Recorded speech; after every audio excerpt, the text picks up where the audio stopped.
Good evening, everyone. I'd like to welcome you to the Cal Planning and Zoning Commission meeting this Monday, November 22nd, 2002. Could we start with the roll call, please? Becker. Here. O'Flaherty. Here. Pena Graham. Stoker. Wright. McMahon. Here. Maxwell. Here. 4 present. Thank you very much. We'll go to the approval of the agenda. If anybody has any additions or deletions, if not, I will ask for a motion to approve. I move we approve the agenda as submitted. Approved by McMahon. May I have a second? Seconded by O'Flaherty. All in favor say aye. Aye. All opposed, same sign. We'll go to the approval of the minutes from November 7th, 2022. If anybody has any additions or corrections, now I'll ask for a motion to approve. So moved. Moved by Becker. May I have a second? I second. Seconded by O'Flaherty. All in favor say aye. Aye. All opposed, same sign. This public participation portion of our show. This is open to anyone that is not speaking to something that is on the agenda. If so, you may come forward. If not, we will move on to new business. Tonight we have a public hearing, a petition by Fisk DeKalb LLC for the approval of rezoning the site at 145 Fisk Avenue from NC Neighborhood Commercial District to a PDR, Planned Development Residential District, in order to accommodate up to 32 apartment units in the existing building, and approval of preliminary development plan and associated waivers with Unified Development Ordinance. Do I have someone to make a presentation?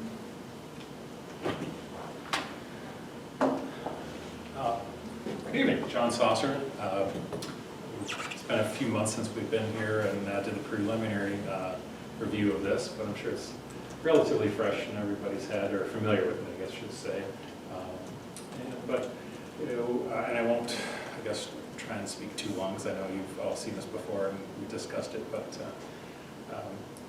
the building here has been vacant for many years, multiple decades actually, and it's, as opposed to tearing it down, it's really ripe for redevelopment. It's got really great bones. We've had a structural engineer look at it. Structurally, it's sound. We've had a mason look at it. Does need some tuck point, a couple minor repairs here and there, but overall the facade is really good. And so it would naturally, or at least my interpretation is that the natural fit would be multifamily apartments, and it would fit in with the neighborhood, and redeveloping this as opposed to tearing it down. Would also make use of a really great historical building in our town, and you just don't really get buildings, new buildings like this that have character.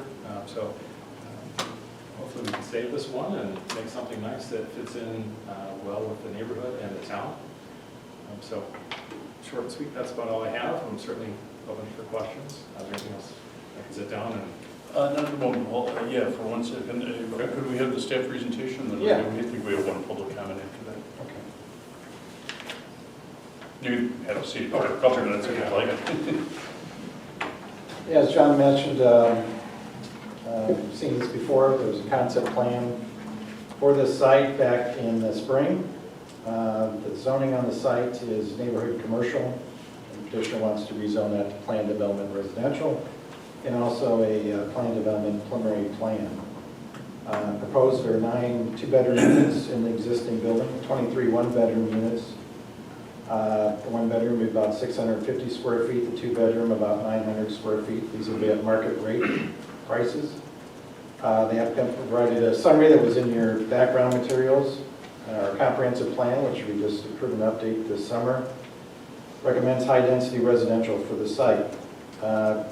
In the reports, a little history of the building. Of course, it was St. Mary's Hospital since the 20s to the mid-60s, then a dormitory, then the school district administrative offices into the early 90s. In 93, it was rezoned from multifamily to neighborhood commercial at that time. In a special use, there was intended to be, I guess, medical dental offices. Obviously, that didn't go forward. The current owner purchased the site in 2006, intended to convert to luxury lofts. That never materialized. There was a concept plan for a 40-room boutique hotel a few of you may remember that. In 2019, they did a concept plan. That did not go forward. So the applicant in March this past year, we had a meeting on April 4th where we looked at the sketch plan for this site, very similar to what they've shown now in the preliminary plan, with access off of Sycamore Road, which will be moved further to the east and made a right in, right out. And also will be access off Fisk Avenue, which is one way from west to east, which will not change. Parking there, one change from the concept plan, they've proposed some garages for the parking spaces. There was a detail there that shows that, for I think 16 of them. So back on April 4th, I did copy the minutes in your packet just so you could see what the discussion was about, but in general, it was looked on as a favorable project at that time. There was comments regarding the positive things of maintaining the building, historic structure in the city. Also, occupy a vacant building that's been vacant for a long time. It's a needed use in the community. Comments from the neighborhood included support of it. It's a good use, occupying a vacant building. There's been some nuisances in the past at the building since it's been vacant, some vandalism, etc. So everybody thought it was a pretty good use for it. There was other comments, just want to make sure the project would maintain the public health and safety of the area, such as keeping Fisk Avenue one way, which it will, and providing appropriate screening to the single-family homes to the east of the site, which they will be doing. So that's looking at the garages. This is more of the elevations. I'll get back to the plan here. That's the aerials showing the site and the single-family to the east and multi-family to the west and to the south across Fisk. Again, our comp plan recommends high-density residential. That's 12 dwelling units per acre at a max. This density of this site is 22.5. In the report, the comp plan does talk about the densities that exceed that should come in as a planned development, which they are, and also should be a benefit to the neighborhood and a use that's needed in the community. So the applicant notes in their supporting documentation or summary that they're taking a building that's been vacant a long time, boarded up, needs to be rehabbed.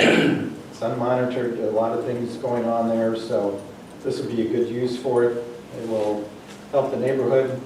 I also included some densities of some adjacent apartments. 108 Fisk, just the southwest of the site, is 28.5 dwelling units an acre. 506 North First, that's directly west of the subject site, 29 per acre. And 417 427, that's directly south, the two apartment buildings, that's 23 dwelling units per acre. So it's very compatible with density in the surrounding neighborhood, and actually a little bit less. Other multifamily developments in the city in recent years, Arista Residences, 33.8 dwelling units an acre, Isaac Suites, 20.6 units per acre, and Agora Tower, 31.3 units per acre. So you can see this comparison on those. As mentioned, the access right in, right out is proposed to the Sycamore Road due to the, that's not moving down now for me, due to the proximity to North First Street, to provide a 20-foot wide access to the west side of the building to Fisk. We've had some internet problems with the city, so pardon that. Hopefully that will come back on. Parking lot proposed contains 59 parking spaces. The number of units required in our UDO is 57, so we have adequate parking. There'll be 16 garage units, 3 handicap spaces, and the rest will be open spaces. So they meet the ordinance requirements in the UDO. The applicant notes some of the amenities. They'll have a dedicated mail and parcel room for packages, secure with security cameras throughout the building. Tenant lounge proposed, also an exercise room, patio with a natural grill that would be ground level. They did show some on the elevations of the concept plan in this, some rooftop patio, which I think the applicant can mention this, but it sounds like they may not be proposing that at this time. At this point, I don't think we're, just for liability, I don't think we're going to be doing any above or second story patios. We'll just be at grade level. So there are some waivers to the UDO, and there's noted in the staff report. Plan development under 2 acres, which we approved several in the past, but they needed plan development zoning and the waivers to make the project work. 30-foot buffer area to the single family to the east. They're going to be within that. Obviously, if a 30-foot was applied, that would be almost this project that could not be built, basically, due to the narrowness of the lot and the building location on the lot. So that's a waiver. Also, some parking setbacks, which is 5 feet on any interior lot line. The small driveway between the building and the building to the west will be about 2 to 3 feet away. That's just dealing with the property line of the building. There's no way around it, but they still have a 20-foot access, which is adequate per city standards. And some landscape quantities with reduced setbacks, the quantities be slightly less. Now, they will be required to submit a final development plan. That's a recommendation that includes engineering, landscape plan, lighting plan, a fence detail, because they will be required to put a fence along the east side of the property screened from the single family. So our staff's reviewed the plan, including our city engineer, Zach Gill, who's here. They did provide a storm well analysis and a short traffic analysis too that were completed. That's provided in the packet. I included the rezoning standards that are in our UDO that meets the intent of the comp plan. The plan development R zoning is the most appropriate for the site to accommodate the waivers and also give the city more control of how the project looks. It won't be detrimental to the surrounding area. It fits into the neighborhood. It's something that is needed in that neighborhood. It's been vacant for a long time. The neighborhood commercial zoning is not appropriate on that site anymore. It's been vacant for several decades, and PDR is the most appropriate zoning for that particular site. Adequate utilities are on the site, or adjacent to it. Adequate parking is also provided. We did receive a few public comments. There were any packet. We received one today too. Those, I'll just mention who those were. We got a response from Bob Carlson, owner of the property at directly south, apartments, 418 North First Street and 417, 427 North 2nd, supporting the project. Also received a public response form from Gary and Patricia Erickson at 508 DeKalb Avenue. Which is right here. They submitted an email noting some questions and concerns regarding parking, Fisk Avenue one-way, compatibility with the 1990s TIF development plan, and adjacent R1 zoning. I did respond to them with some responses, which are included in your packet. Today we received an email from Nathan Brooks, who's a neighbor directly east of 201 Fisk Avenue. He could not make it. He's indicating he supports the project, but noted some concerns regarding trespassers on his property, making sure that there's a screening or fence between his home and the subject site, which will be required.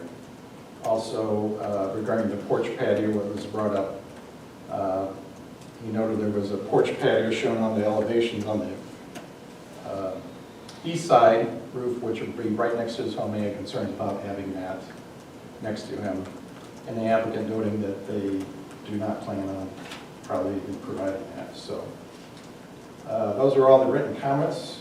There is a sample motion prepared that recommends approval of the rezoning and the plan with Exhibit A, which shows the preliminary development plan, which was on the screen I showed and in your packets, the elevations also, and then Exhibit B is the standard. So it permits the apartment units to a max of 32 units, Includes accessory uses like the tenant lounge, exercise room, outdoor patio.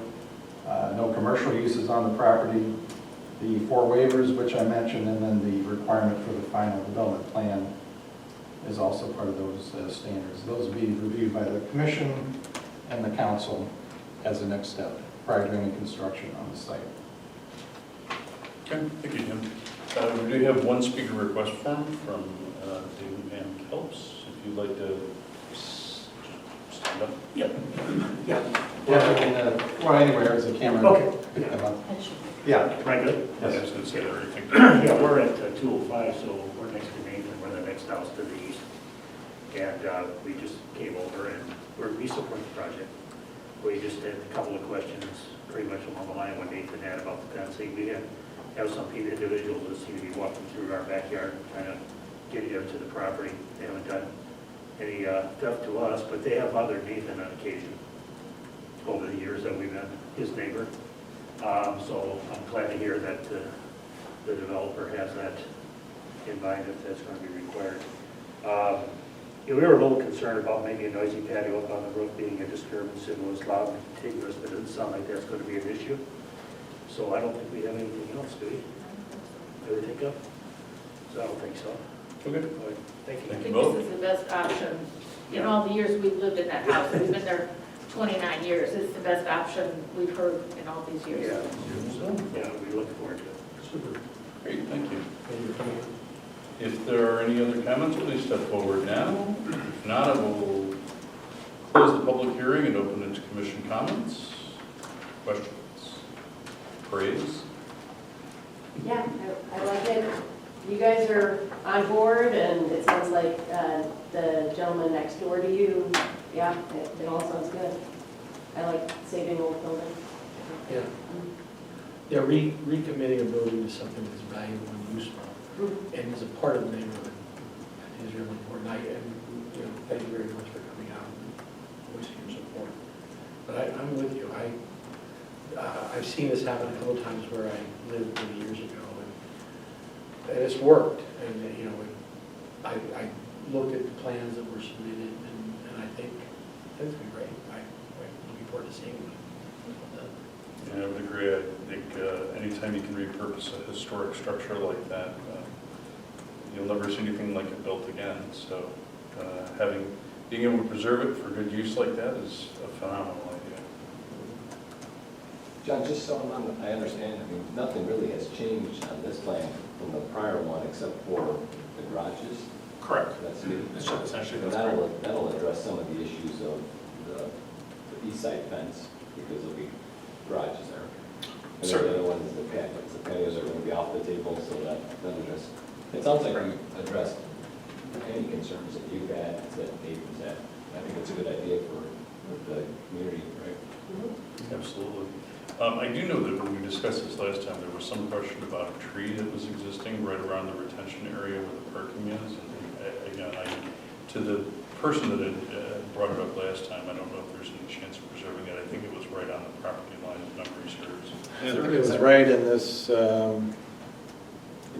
area here. Oh, yeah. And once he gets to the final plan engineering and grading, then be able to determine if that can be saved or not. Yeah. That's correct, as well as potentially, well, it's unlikely that there'll actually be that many units. It will probably be reduced, and so therefore the parking could be reduced. So there might be one parking spot that can be removed to save another tree. So when we submit the landscape plan and then get the final architecture drawings to see, I'm willing to make that trade-off, certainly, that we can save some nice trees and get a parking spot that isn't needed. That was wonderful. And as you can see, the parking lot is circular, so that vehicles can get around without having to back up. Our fire department's looked at it. Again, the access is currently right here, and it was moved east, and there's a right in, right out, which for safety purposes. And the yellow shows the garages and everything. Any other comments, questions, suggestions? If not, I will ask for a motion to approve. I'll make a motion. Based on the submitted petitions and testimony presented, I move the Planning and Zoning Commission forward its findings of fact I recommend to City Council approval of the rezoning from the NC Neighborhood Commercial District to the PDR Planning Development Residential District for subject site at 145 Fisk Avenue. Approval is also recommended for a preliminary development plan as listed in Exhibit A and subject to the standards listed in Exhibit B. Motion by O'Flaherty, may I have a second? I'll second. Second by McMahon, may I have a roll call, please? Becker, Yes. O'Flaherty, Yes. McMahon, Yes. Maxwell, Yes. motion passes. Wonderful. Congratulations. Thank you. Thank you very much for coming as well. Thank you. Okay, on to staff reports. Next meeting, December 5th, we'll be back at the library. We have a hearing for 175 West Lincoln, that's a Shell gas station, private holiday variance this spring.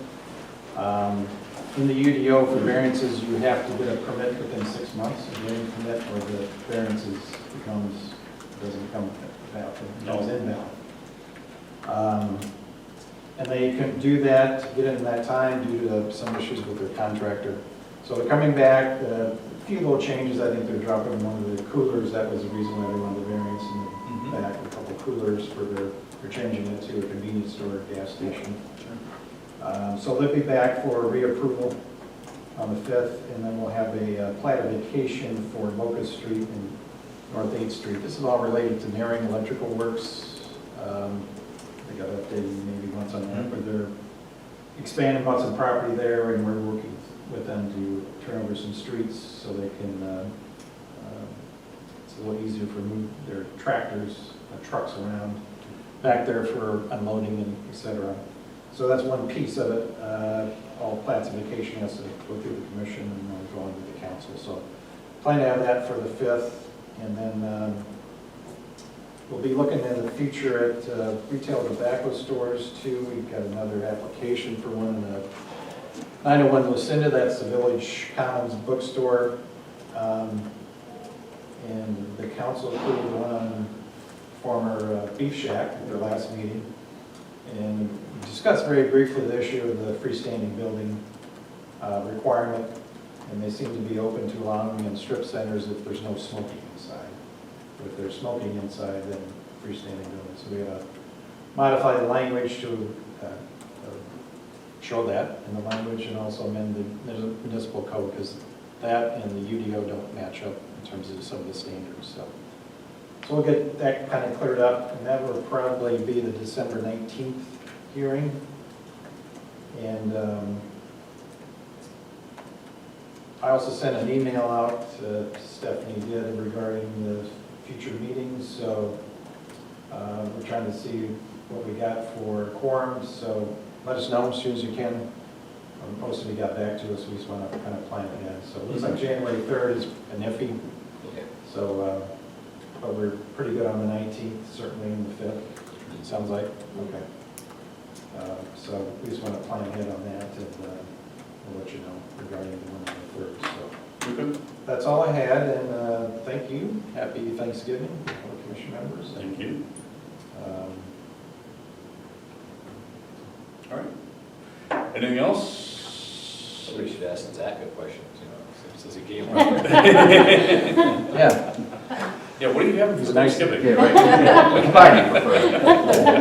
Just feel obligated to ask something. There you go. Maybe it's great. Okay, if not, I will ask for a motion to adjourn.